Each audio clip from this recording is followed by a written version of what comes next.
ये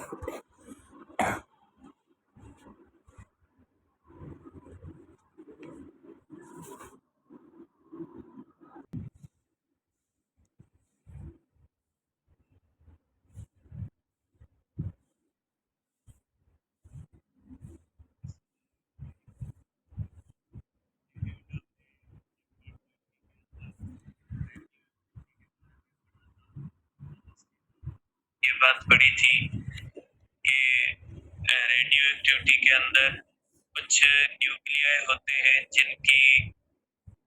जिनके न्यूक्लियस से रेडिएशन इमिट होती है, जिसको हम कहते हैं अल्फा, बीटा और गामा। इन चीजों के बारे में हमने डिस्कस किया था कि alpha, beta, gamma, proton, neutron, बहुत सारे पार्टिकल्स होते हैं जो न्यूक्लियस से निकलते हैं। अब ये जो रेडिएशन होती है, इसके अंदर दो चीजें होती है। एक तो ये रेडिएशन जब किसी भी गैस से या किसी भी चीज से गुजरती है तो वहां पे आयन बनाती है, आयोनाइजेशन का अमल करती है, जिसको आयोनाइजेशन कहते हैं या आयोनाइजेशन पावर होता है इनके पास। आयोनाइजेशन पावर का मकसद है कोई भी रेडिएशन कितने आयन बना सकती है, ज्यादा आयन बना सकती है या कम आयन बना सकती है, उसको हम कहते हैं आयोनाइजेशन पावर। जिससे हमें पता लगता है कि वो रेडिएशन कितनी ज्यादा एनर्जेटिक रेडिएशन है। और दूसरा होता है पेनिट्रेशन पावर, कि ये जो रेडिएशन होती है मुख्तलिफ चीजों के अंदर पेनिट्रेट करने की सलाहियत रखती है। तो पेनिट्रेशन पावर में हमें ये पता लगता है कि कोई भी रेडिएशन किसी दूसरी चीज के अंदर कितना पेनिट्रेट कर सकती है। तो रेडिएशन के अंदर दो चीजें तो कॉमन है कि हर रेडिएशन आयोनाइजिंग भी होती है और हर रेडिएशन पेनिट्रेटिंग भी होती है। तो अब हम ये देखेंगे कि किस रेडिएशन की आयोनाइजेशन पावर ज्यादा होती है और किस रेडिएशन की पेनिट्रेशन पावर ज्यादा होती है। एक बात याद रखिएगा बेटा कि जिस रेडिएशन की साइज बड़ी होती है उस रेडिएशन की पेनिट्रेशन पावर ज्यादा होता है। ठीक है, जिस रेडिएशन की साइज बड़ी होती है उसकी आयोनाइजेशन ज्यादा होती है और उसकी पेनिट्रेशन पावर कम होती है। जिस रेडिएशन की साइज छोटी होती है उसकी पेनिट्रेशन पावर बहुत ज्यादा होती है। जैसे गामा रे होता है, न्यूट्रल भी है, ऊपर से बहुत ही छोटा है तो ज्यादा पेनिट्रेट करता है। और एक बात याद रखिएगा कि जो पार्टिकल ज्यादा आयन बनाएगा वो पार्टिकल कम पेनिट्रेट करेगा, जो कम आयन बनाएगा वो ज्यादा पेनिट्रेट करेगा। ठीक है, तो अब हम देखते हैं कि इन चीजों का आपस में क्या ताल्लुक है। तो चैप्टर 20 के अंदर रेडिएशन की प्रॉपर्टीज के बारे में कहा गया है। तो पहले हम पढ़ते हैं मुख्तलिफ रेडिएशंस की प्रॉपर्टीज क्या होती है बेटा। तो आप इसको इस तरह से देख सकते हैं बेटा, सबसे पहले हमारे पास दिया गया अल्फा बेटा, कि अल्फा पार्टिकल किसको कहा जाता है, या अल्फा पार्टिकल जो होता है बेटा ये क्या होता है। तो पहले सबसे बेटा हम देखते हैं अल्फा पार्टिकल के बारे में कि ये अल्फा पार्टिकल की क्या प्रॉपर्टीज होती है, या अल्फा पार्टिकल किस तरह से बिहेव करते हैं। बेटा आपके पास बुक के अंदर लिखी हुई है बेटा, ये प्रॉपर्टीज अल्फा की होती है बेटा। ठीक है, अब इसकी बहुत सारी इंपॉर्टेंट चीजें इसके अंदर लिखी हुई है। क्या कहा गया है, it shoots out from the nucleus with the high velocity 0.1 into 10 power 8 metre पर सेकंड। बेटा ये वेलोसिटी जो होती है बेटा इसकी वेलोसिटी होती है बेटा is equal to 0.1 into 10 power 8 metre पर सेकंड। ठीक है बेटा, तो आप इसको कह सकते हैं कि 1/10 of the speed of light होती है बेटा। ये स्पीड ऑफ लाइट से 10 गुना कम स्पीड से आता है। Thus it possesses very high energy, इसके अंदर बहुत ज्यादा एनर्जी होती है। 7.7 MeV for the most energetic radiation alpha. बेटा एसी नहीं है, radiation alpha from bismuth 214 bismuth 214 से बेटा सबसे स्ट्रॉन्ग अल्फा पार्टिकल निकलता है और सबसे स्ट्रॉन्गेस्ट अल्फा पार्टिकल की एनर्जी कितनी होती है? उसकी एनर्जी होती है 7.7 एमईवी बेटा। और किससे निकलता है बेटा? ये बिस्मथ 214 से निकलता है। ठीक है, सबसे एनर्जेटिक अल्फा पार्टिकल सबसे ज्यादा एनर्जी वाले होती है 7.7 और किससे निकलता है? बिस्मथ से निकलता है।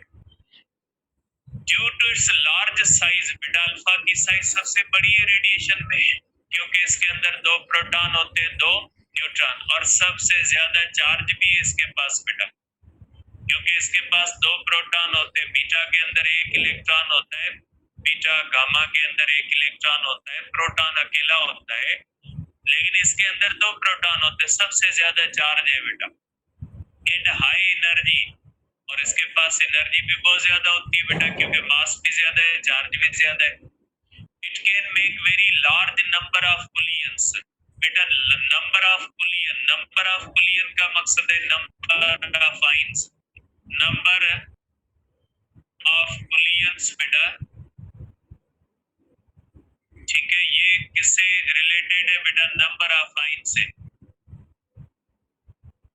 बेटा। जितनी बुलियंस ज्यादा होंगी उतने आइंस ज्यादा बनेंगे, जितनी बुलियंस कम होंगी उतने आइन कम बनेंगे। फॉर एग्जांपल ये हमारे पास गैस के पार्टिकल है इस तरह से, ये अल्फा पार्टिकल इस तरह से आता है तो जब ये गैस से इस तरह से गुजरता है तो ये गैस के एटम्स मॉलिक्यूल्स के साथ इंटरेक्ट करता है, उसको बुलियन का जितनी ज्यादा करेगा, जितनी देर तक ज्यादा जिंदा रहेगा उतना ज्यादा बुलियंस करेगा, ज्यादा आयन बनाएगा बेटा। ठीक है, with the atoms in the ionize as it passes through them before it stops. Head on bulions are rare means direct टकराना ये नहीं होता, अल्फा पार्टिकल जाके न्यूक्लियस से टकराए किसी से नहीं होता ऐसा। अल्फा पार्टिकल पॉजिटिव चार्ज रखता है, न्यूक्लियस भी पॉजिटिव चार्ज रखता है, न्यूक्लियस से टकराता नहीं है। अगर ये डायरेक्ट नहीं टकराता एटम के साथ तो फिर ये आयन कैसे बनाता है बेटा? इसके पास पॉजिटिव चार्ज है। जब ये किसी गैस से गुजरता है तो क्या करता है? गैस के एटम से गुजरता है ना तो गैस के जो एटम्स होते हैं ना उनके इलेक्ट्रॉन्स को अपनी तरफ अट्रैक्ट कर लेता है और अपनी तरफ अट्रैक्ट करके वो एटम से निकाल देता है इलेक्ट्रॉन्स को। इसका मतलब है कि आयोनाइजेशन का मैकेनिज्म कौन सा है इसका? Electrostatic attraction. मैं लिख देता हूं इसको कि मैकेनिज्म ऑफ आयोनाइजेशन बेटा, मैकेनिज्म ऑफ आयोनाइजेशन ये होती है बेटा इलेक्ट्रोस्टैटिक अट्रैक्शन। इलेक्ट्रोस्टैटिक अट्रैक्शन बेटा, इलेक्ट्रोस्टैटिक अट्रैक्शन है बेटा इसकी। Head-on bullions are rare. However, if an alpha particle passes close to an atom, the strong electrostatic force between it and electron tears the electron off from the atom and ionizes it. ठीक है, means ये किसी भी atom के close गुजरता है, electron को attract करके निकाल लेता है। इन alpha particle loses about 35 eV बेटा। ये कितनी होती है बेटा? एनर्जी लास्ट बेटा ये होता है एनर्जी लास्ट इन 1 बुलियन बेटा। 1 बुलियन के अंदर इसकी एनर्जी लास्ट कितनी होती है बेटा? 35 मीन्स मेकिंग वन आइन बेटा। एक आइन बनाने में इसकी कितनी एनर्जी जाती है? 35 eV जाती है। तो ये जो मोस्ट एनर्जेटिक होता है बेटा 7.7 eV का, ठीक है बेटा।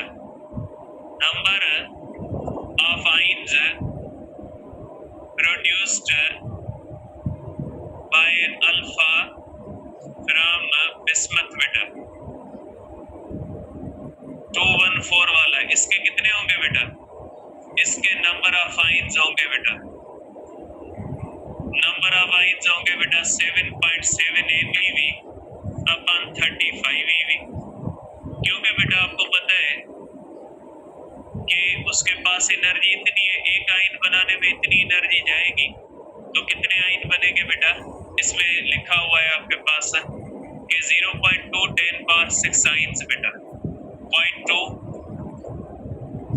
इंटू 10 पावर 6 साइंस बेटा। वैसे भी आपको पता है बेटा, आप इसको इस तरह से कह सकते हैं कि ये जो होगा 77 हो जाएगा, इस तरह से बेटा आप इसको कर सकते हैं 77 इंटू 10 पावर 5 मेगा होता है, 6 एक चला जाएगा इसके अंदर बेटा ईवी, अपन होगा 35 ईवी गया, ईवी में ये तकरीबन बेटा हो जाएगा 2 पॉइंट समथिंग होगा, 2.0 समथिंग हो जाएगा बेटा, इंटू 10 पावर हो जाएगा बेटा 5, ये हो जाएगा 0.2 इंटू 10 पावर 6। कैलकुलेशन भी आप कर सकते हैं बेटा इसको। तो ये इतने आइन बनाएगा, कितने आइन बनाएगा बेटा, ये इतने आइन बनाएगा। The range of alpha particle is small बेटा, पेनिट्रेशन पावर स्मॉल है, ठीक है, पेनिट्रेशन पावर स्मॉल है क्योंकि साइज बड़ी है बेटा, penetration power is small due to large size बेटा, बड़ी साइज की वजह से पेनिट्रेट कम करेगा, ठीक है।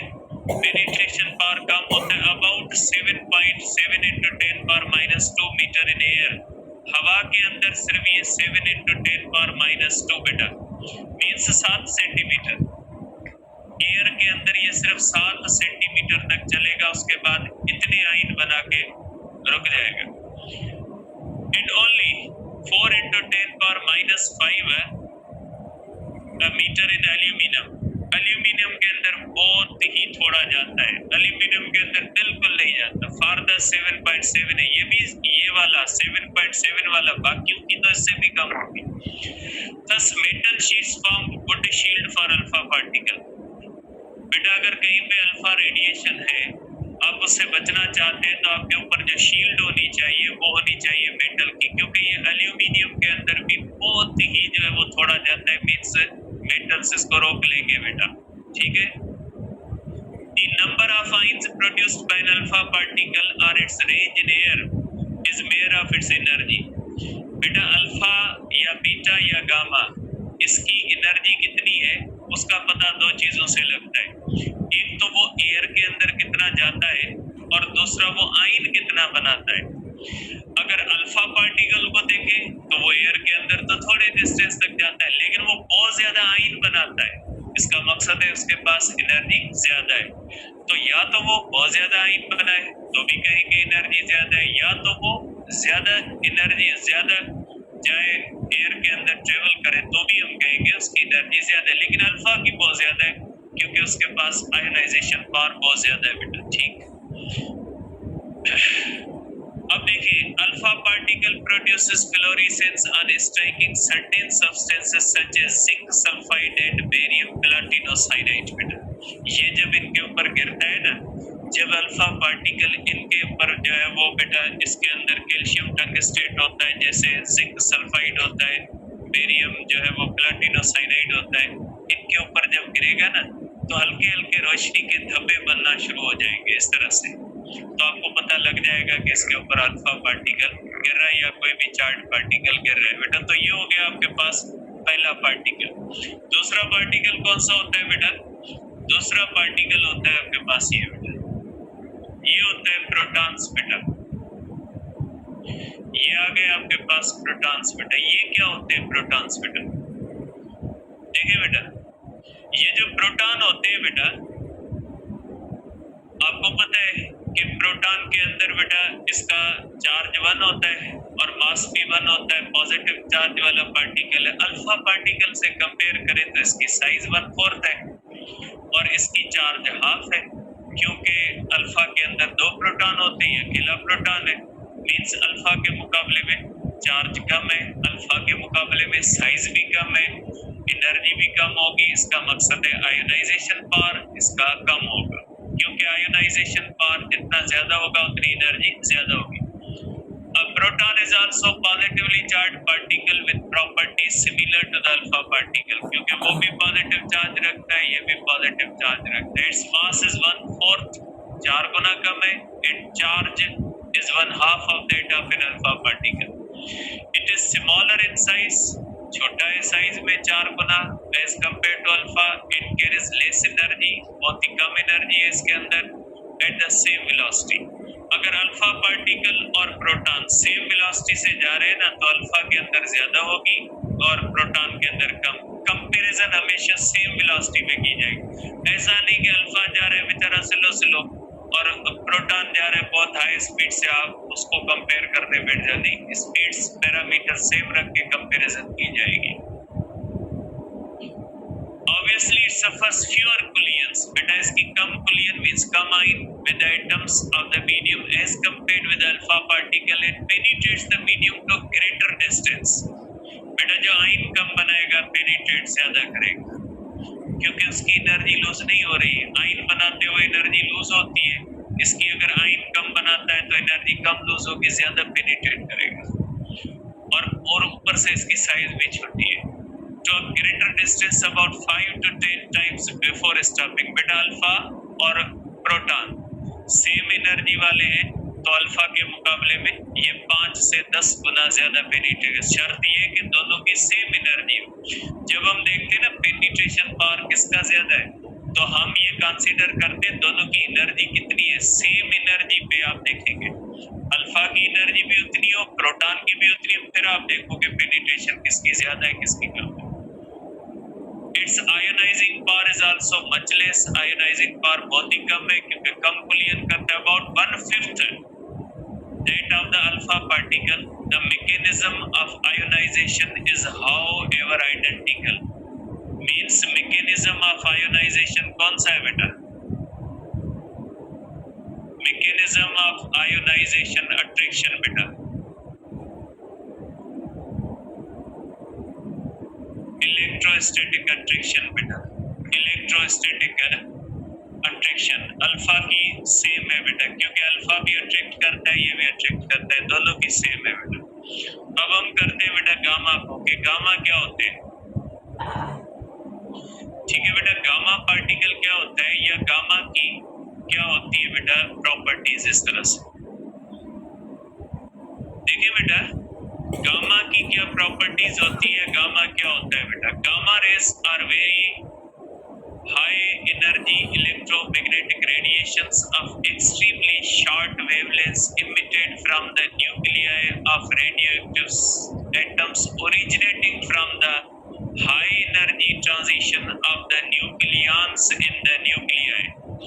बेटा इसके अंदर कहा गया गामा इलेक्ट्रोमैग्नेटिक रेडिएशन है, ना ही चार्ज है ना ही मास है और ये ओरिजिनेट होती है न्यूक्लियस से, निकलती है न्यूक्लियस से। और क्यों निकलती है? वो होती है ट्रांजिशन ऑफ न्यूक्लियॉन्स। हमने पढ़ा था ना बेटा जब प्रोटॉन कन्वर्ट होता है न्यूट्रॉन में या न्यूट्रॉन कन्वर्ट होता है प्रोटॉन में तो उसके बाद बीटा निकलती है, इसको कहा जाता है ट्रांजिशन ऑफ न्यूक्लियॉन्स। तो रीजन भी लिखा हुआ है ठीक है कि ये ट्रांजिशन ऑफ न्यूक्लियॉन्स की वजह से बनते हैं, न्यूक्लियस से निकलते हैं।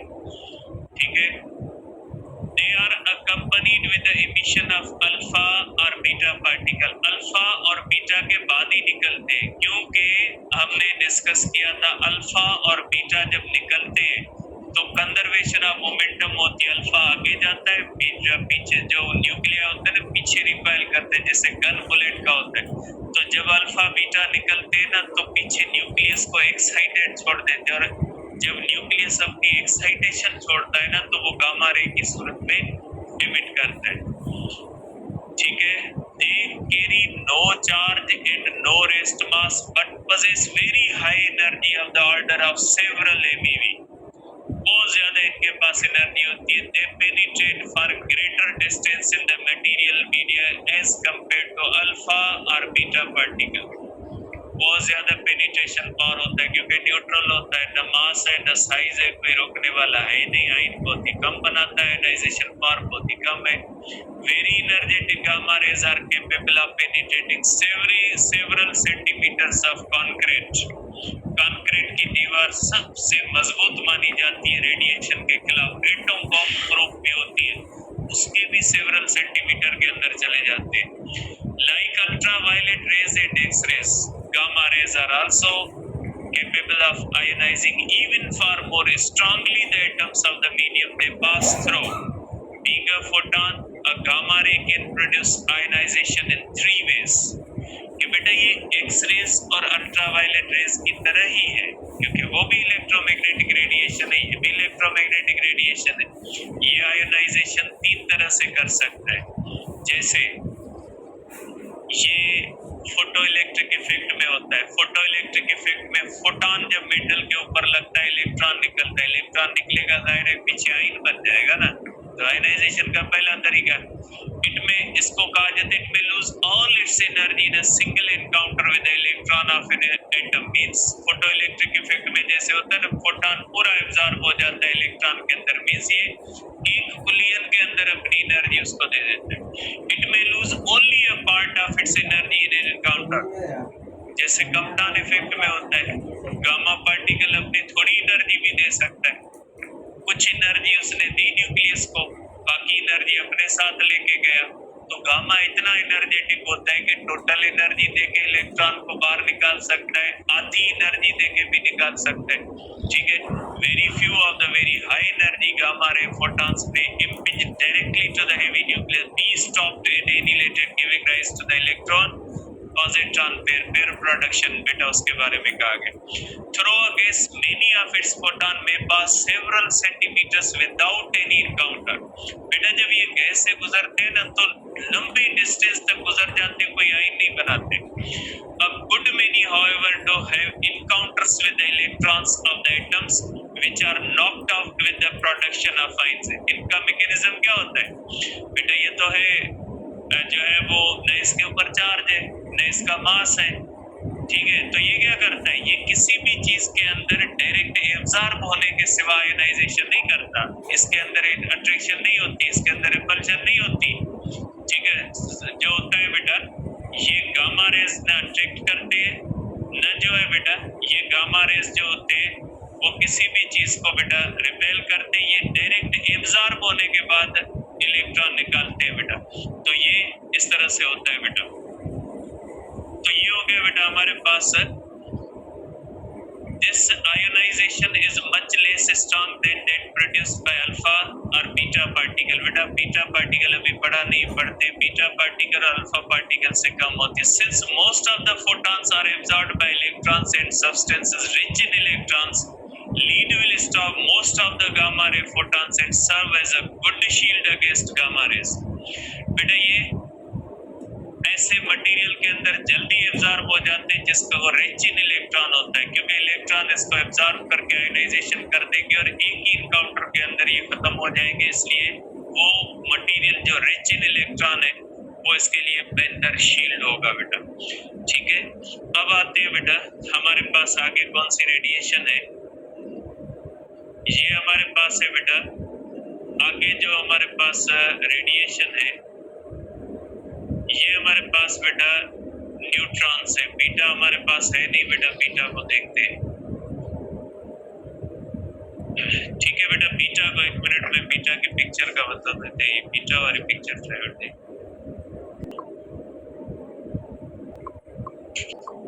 कि जो न्यूट्रॉन होता है बेटा उसके और बीटा पार्टिकल का देखते हैं बेटा।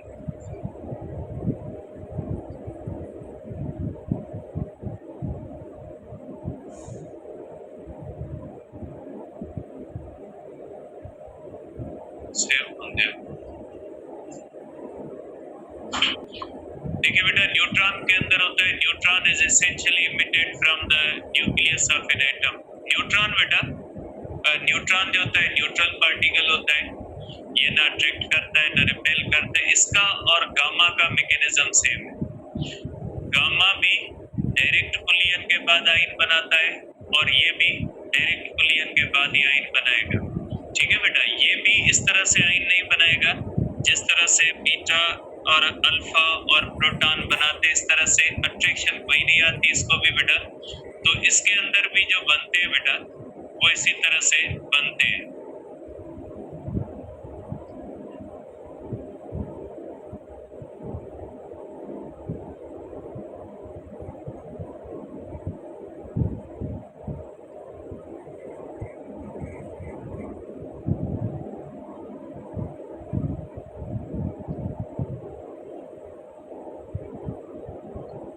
तो बेटा इसका न्यूट्रॉन का और गामा जो रे होता है इनका मैकेनिज्म आयोनाइजेशन का सेम होता है बेटा।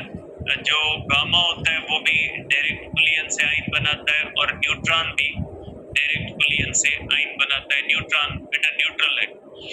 It is so called because it is electrically neutral. It carries no charge. Its mass is very nearly equal to that of proton. Consequently, unlike charged particles, जैसे बेटा charged particle alpha beta gamma होते हैं, it can neither experience or exert any electrostatic force of attraction or repulsion. न ये attract करेगा न repel करेगा। Therefore, it can interact with an electron or the nucleus of an atom only by the direct impact, means direct bullion से। When it hits an electron, it knocks it out from the atom with practically no change in its own energy or direction of motion. However, when it hits a nucleus, appreciable change in its energy and direction of bullion are likely, but direction of motion are likely. Nevertheless, such direct bullions are very rare. Hence, neutron is highly penetrating but very slightly ionizing particle. आप देख रहे हैं कि जो ion कम बनाता है वो ज्यादा पेनिट्रेट करता है, इसलिए ज्यादा पेनिट्रेट करता है, इसको न अट्रैक्शन आती है न रिपल्शन आती है।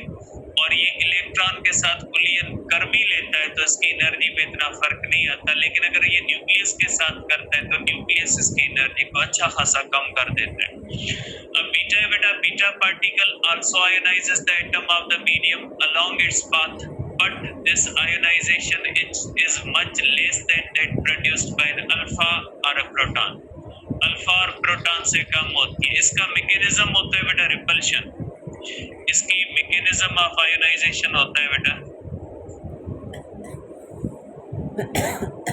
मैकेनिज्म ऑफ आयोनाइजेशन बेटा ये होता है रिपल्शन बेटा।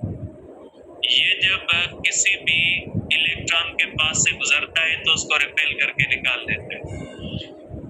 The reason is that due to its very small size, the bullions are fewer and farther apart. बेटा ये थोड़ी बहुत ही bullion, बहुत ही थोड़े आयन बनाता है। Even in a single bullion, most of energy is lost. Beta particle एक ion बनाने में अपनी एनर्जी लूज कर देता है। Head-on bullions are rare, क्योंकि इलेक्ट्रॉन के साथ तो डायरेक्ट तो कोलाइड करेगा नहीं ना रिपल्शन में। It can ionize an atom by strong electrostatic repulsion when it passes close to its electron. The range of beta particle in medium is very large, nearly 100 times that of an alpha particle of the same energy. अगर beta और alpha की same energy हो तो beta की जो है वो penetration 100 बार बढ़ी है। The ionization produced by it is less than 100 और 100 गुना आयोनाइजेशन कम है बीटा की of that by the alpha particle. Alpha particles are stopped by an ordinary paper. आम पेपर से भी अल्फा नहीं गुजरता, but the beta particles may pass through a thick book. However, a small thickness of heavy metal rich in electrons is enough to stop the beta particles. बेटा electrons के अंदर जो rich होगा ना वो बीटा पार्टिकल को रोक लेगा, क्योंकि ये रिपल्शन फेस करेंगे। 5 into 10 power minus 3 metre of aluminium, बेटा एल्यूमिनियम का सिर्फ 5 मिलीमीटर जो है थिकनेस वाली चीज इसको रोक लेगी। मीन्स गुड शील्ड बनेगी, इसमें भी एल्यूमिनियम आपको काम दे सकता है शील्ड के तौर पे। Fluorescence is also produced when beta particle strike calcium tungstate and barium platinocyanide बेटा। ये भी फ्लोरेसेंस, कोई भी आया जो होता है ना चार्ज पार्टिकल, जब इन चीजों के ऊपर फॉल करता है ना तो फ्लोरेसेंस पैदा होती है। अब आ जाए, it is evident from the above discussion जो भी है that nearly all the particles in radiation ionize the atom in their path. This effect therefore is used as the basis for the most of the detection devices, a few of which will now be discussed here. कल इंशाल्लाह discuss करेंगे detectors के बारे में, उसके बाद कुछ topics होंगे इंशाल्लाह परसों ये ना कंप्लीट हो जाएगा इंटरव्यू।